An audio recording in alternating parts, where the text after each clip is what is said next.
Assalamualaikum warahmatullahi wabarakatuh. Salam kenal, Alwi Syahban Rambe dari kelas 10 TITL SMK Negeri 2 Rantau Utara. Salam hormat kepada Bapak Iwan Hermanto Marpaung selaku guru pendamping dalam bidang mata pelajaran fisika di SMK Negeri 2 Rantau Utara. Pada kesempatan kali ini saya akan membahas teori bumi dan atmosfer. Teori bumi. Bumi merupakan salah satu planet di dalam sistem tata surya planet. Dalam sistem tata surya, planet bumi sering disebut juga dengan dunia atau planet biru karena penampakannya jika dilihat dari teleskop berwarna biru. Bumi merupakan planet terpadat dan terbesar kelima di dalam sistem tata surya kita. Di planet bumi inilah kita manusia serta makhluk hidup yang lain bertempat tinggal. Bumi terbentuk sekitar 4,54 miliar tahun yang lalu dan pertama sekali muncul kehidupan di bumi pada miliaran tahun awal. Bumi menjadi tempat tinggal bagi manusia dan makhluk hidup dikarenakan bumi memiliki struktur seperti biosfer, lapisan-lapisan, dan lapisan ozon yang berguna mencegah sinar radiasi berbahaya dari sinar matahari bagi makhluk hidup. Bumi juga memiliki berbagai macam mineral yang bermanfaat bagi kelangsungan hidup manusia dan makhluk lainnya. Manusia dan makhluk hidup bertempat tinggal di bagian dalam bumi, sekitar 250 juta tahun yang lalu. Sebagian besar kerak benua di bumi ini merupakan satu kesatuan daratan yang disebut dengan Pangea. Namun sekitar 200 juta tahun yang lalu, Pangea ini terpecah menjadi beberapa bagian dan membentuk benua-benua. Hingga akhirnya, kerak benua disebut jadi seperti sekarang ini. Bentuk permukaan bumi berbeda-beda, yaitu ada pegunungan, perbukitan, daratan, lautan, danau, lembah, dan sebagainya. Bumi tidak diam, melainkan bergerak mengelilingi matahari atau revolusi dan berputar pada porosnya, rotasi. Inilah mengapa di bumi kita merasakan adanya kondisi siang dan malam. Bumi juga memiliki gravitasi standar menurut definisi yaitu 9,807 meter per sekon kuadrat. Teori pembentukan bumi. Yang pertama, teori oleh Georges Louis Leclerc. Pada tahun 1778, ahli ilmu alam Prancis Georges Louis Leclerc, Comte de Buffon, mengemukakan bahwa dahulu kala terjadi tumbukan antara matahari dengan sebuah komet yang menyebabkan sebagian massa matahari terpental keluar. Massa yang terpental ini yang menjadi planet. Teori Laplace. Seorang ahli matematika dan astronomi Prancis Pierre-Simon Marquis de Laplace 1796 mengemukakan bumi terbentuk dari gugusan gas panas yang berputar pada sumbunya. Kemudian terbentuk cincin-cincin. Sebagian cincin-cincin gas tersebut terlempar keluar dan tetap terus berputar. Cincin gas yang berputar akan mengalami pendinginan sehingga terbentuklah gumpalan-gumpalan bola yang menjadi planet-planet termasuk bumi. 3. Teori Planetesimal Hypothesis dikemukakan oleh Forrest Ray Moulton, seorang ahli astronomi Amerika bersama rekannya T.C. Chamberlain, seorang ahli geologi, yang mengatakan matahari terdiri dari massa gas bermassa besar sekali. Pada suatu saat didekati oleh sebuah bintang lain yang melintas dengan kecepatan tinggi di dekat matahari. Pada waktu bintang melintas di dekat matahari dan jarak keduanya relatif dekat, maka sebagian massa gas matahari ada yang tertarik keluar akibat adanya gravitasi dari bintang yang melintas tersebut. Sebagian dari massa gas yang tertarik keluar ada yang pada lintasan bintang dan sebagian lagi ada yang berputar mengelilingi matahari karena gravitasi matahari. Setelah bintang melintas berlalu, massa gas yang berputar mengelilingi matahari menjadi dingin dan terbentuklah cincin yang lama-kelamaan menjadi padat dan disebut planetesimal. Beberapa planetesimal yang terbentuk akan saling tarik-menarik dan bergabung menjadi satu dan pada akhirnya terbentuk planet, termasuk bumi. Teori tidal. Dua orang ilmuwan Inggris, James Jeans dan Harold Jeffreys, pada tahun 1918 mengemukakan teori tidal. Mereka mengatakan pada saat bintang melintas di dekat matahari, sebagian massa matahari tertarik keluar sehingga membentuk semacam cerutu. Bagian yang membentuk cerutu ini akan mengalami pendinginan dan membentuk planet-planet, yaitu Merkurius, Venus, Bumi, Mars, Jupiter, Saturnus, Uranus, dan Neptunus. Teori Weizsäcker. Pada tahun 1940, Carl Friedrich von Weizsäcker, seorang ahli astronomi Jerman, mengemukakan tata surya pada mulanya terdiri atas matahari yang dikelilingi oleh massa kabut gas.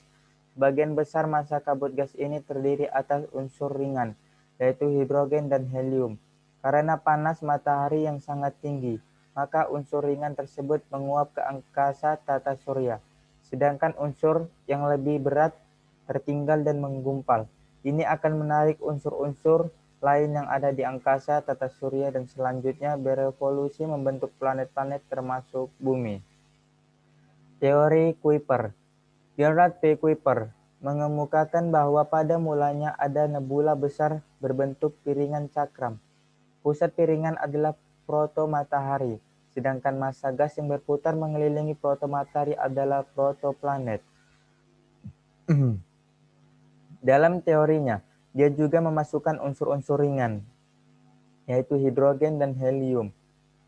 Pusat piringan yang merupakan protomatahari menjadi sangat panas, sedangkan protoplanet menjadi dingin. Unsur ringan tersebut menguap dan mulai menggumpal menjadi planet-planet.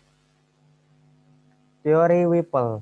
Fred Lee Whipple, seorang ahli astronom Amerika, mengemukakan pada mulanya tata surya terdiri dari gas dan kabut.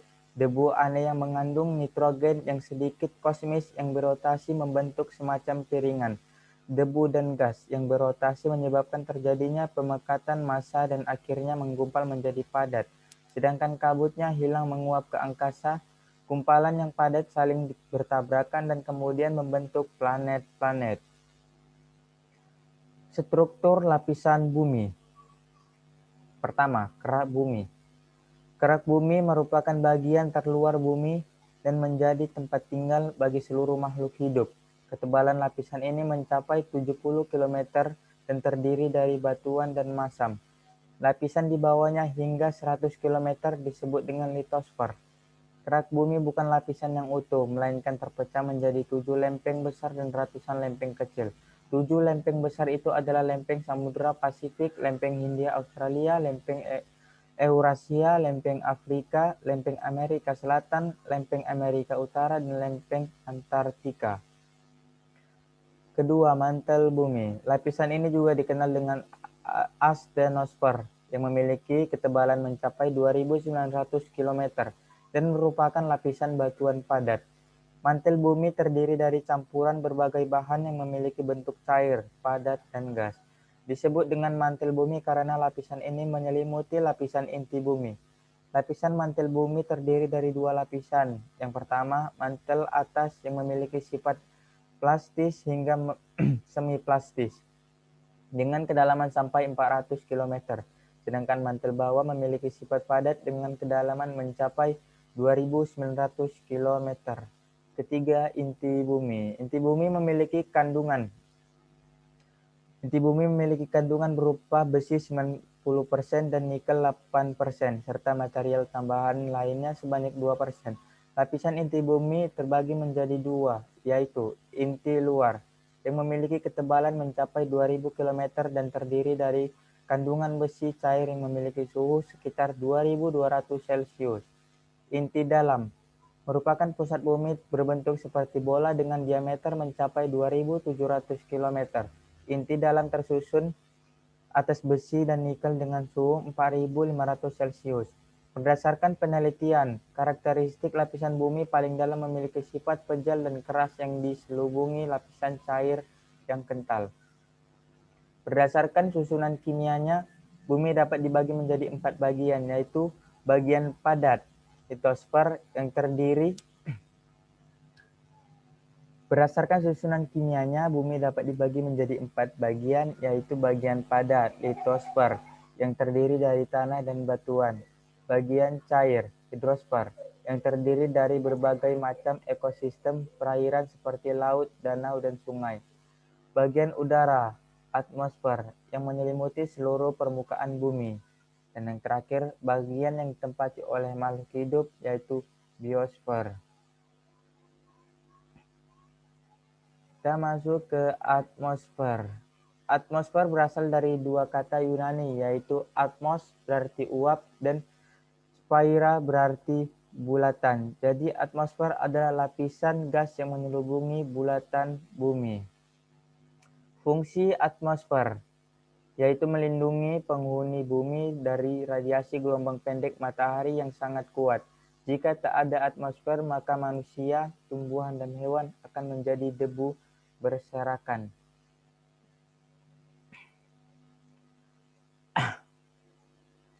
Kita masuk ke komposisi atmosfer bumi. Atmosfer bumi terdiri atas nitrogen 78,17% dan oksigen 20,97% dengan sedikit argon 0,93% dan gas lainnya. Berikut tabel-tabel gas-gas penyusun atmosfer bumi. Kita masuk ke lapisan atmosfer. Lapisan atmosfer dengan suhu yang rata-rata berkurang menurut ketinggian disebut troposfer. Lapisan di atasnya dengan suhu tetap atau meningkat disebut stratosfer. Pada permukaan di antara troposfer dan stratosfer kadang-kadang berupa lapisan peliharaan disebut troposphos. Pertama, troposfer. Troposfer adalah lapisan udara yang menempel di permukaan bumi. Lapisan ini merupakan lapisan terendah dari semua lapisan atmosfer yang ada. Di atas khatulistiwa, lapisan ini mencapai ketinggian 19 km, sedangkan di atas kutub mencapai ketinggian 8 km.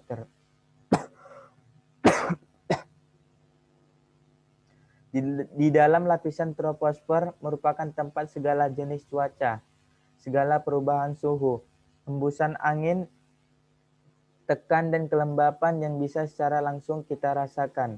Oleh karena itu, di lapisan inilah letak terjadinya peristiwa cuaca, mulai dari hujan, angin, salju, kemarau, dan lain sebagainya. Karakteristik lapisan troposfer adalah sebagai berikut.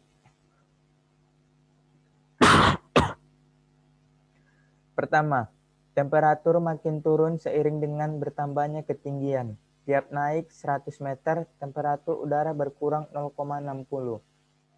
Kedua, di dalam lapisan troposfer terdapat gejala cuaca seperti terjadinya hujan, angin, halilintar, munculnya pelangi, dan halo. Oleh karena itu, lapisan ini sangat penting bagi kehidupan di bumi. Ketiga, puncak troposfer dibatasi oleh lapisan tropopause, yaitu lapisan pembatas antara troposfer dan stratosfer. Puncak troposfer memiliki temperatur mencapai minus 600 derajat Celcius. Yang kedua, stratosfer. Lapisan stratosfer berada di atas tropopause sampai ketinggian 50 km. Di dalam lapisan ini, angin berhembus sangat kencang dan memiliki pola aliran tertentu. Di stratosfer merupakan tempat terbangnya pesawat. Di dalam stratosfer terdapat lapisan yang sangat penting, yaitu lapisan ozon. Ozon merupakan gas yang mengandung banyak unsur kimia dan bersifat racun bagi makhluk hidup. Secara umum, di dalam lapisan stratosfer inilah sinar ultraviolet disaring dan diserap karena mengandung lapisan ozon yang sampai sekitar 90%. Sehingga sinar ultraviolet yang masuk ke dalam permukaan bumi tidak berlebihan yang dapat menyebabkan banyak kerugian. Lapisan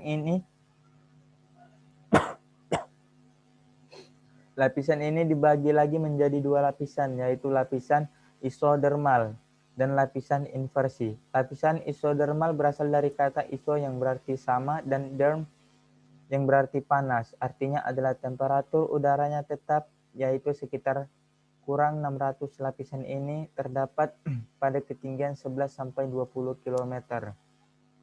Lapisan inversi terdapat pada ketinggian 20-50 km. Makin ke atas temperaturnya makin meningkat dan pada ketinggian 50 km temperaturnya masih di bawah beku, minus 50 Celcius. Kenaikan temperatur udara pada lapisan ini karena terdapat gas ozon. Puncak stratosfer dibatasi oleh lapisan stratopause, yaitu batas antara stratosfer dan mesosfer. Yang ketiga, mesosfer. Ketinggian mesosfer antara 50 sampai 80 km dengan ciri makin ke atas temperatur udara makin rendah. Setiap kenaikan 1000 meter temperatur udara turun 2,50 sampai 30 Celcius. Pada mesosfer bagian atas, temperaturnya mencapai minus 900 Celcius. Puncak mesosfer dibatasi oleh lapisan mesopause.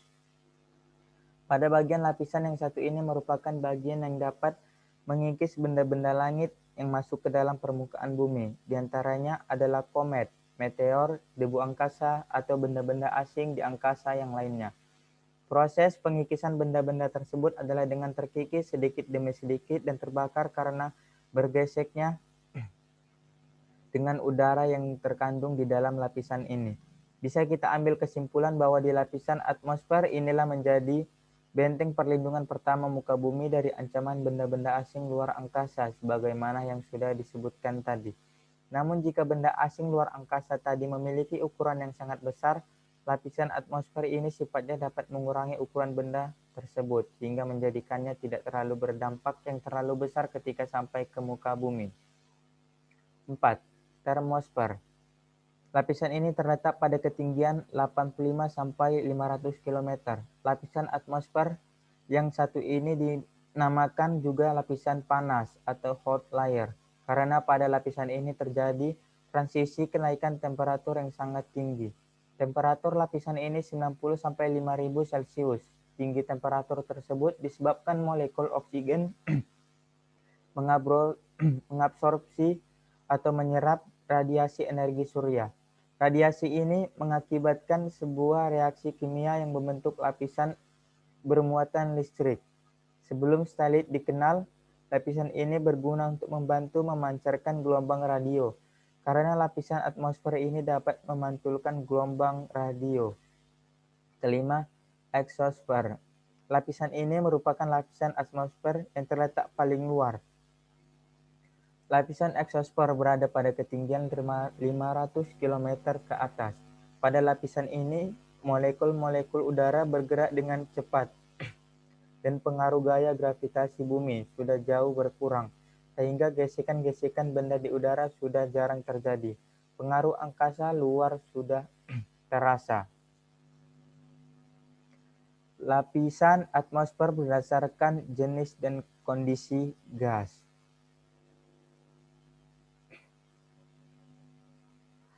Lapisan ozon. Lapisan ozon terdapat pada ketinggian 15 sampai 35 km.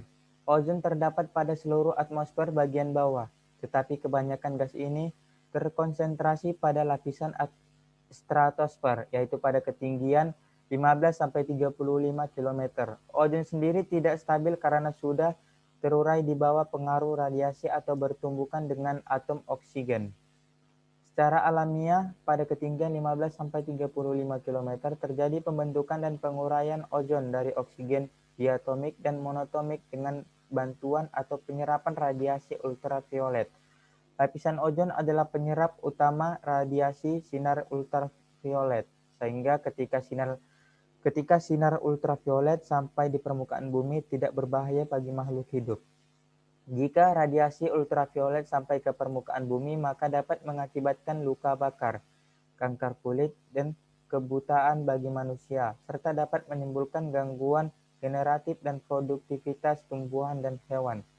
Lapisan ozon mengalami kerusakan karena gas CFC atau chlorofluorocarbon, yaitu gas untuk bahan pendingin AC, kulkas, dan hi-fi. Kerusakan lapisan ozon menyebabkan terbentuknya daerah minim tanpa O3 sehingga lapisan ini seolah-olah berlubang dan dinamakan lubang ozon.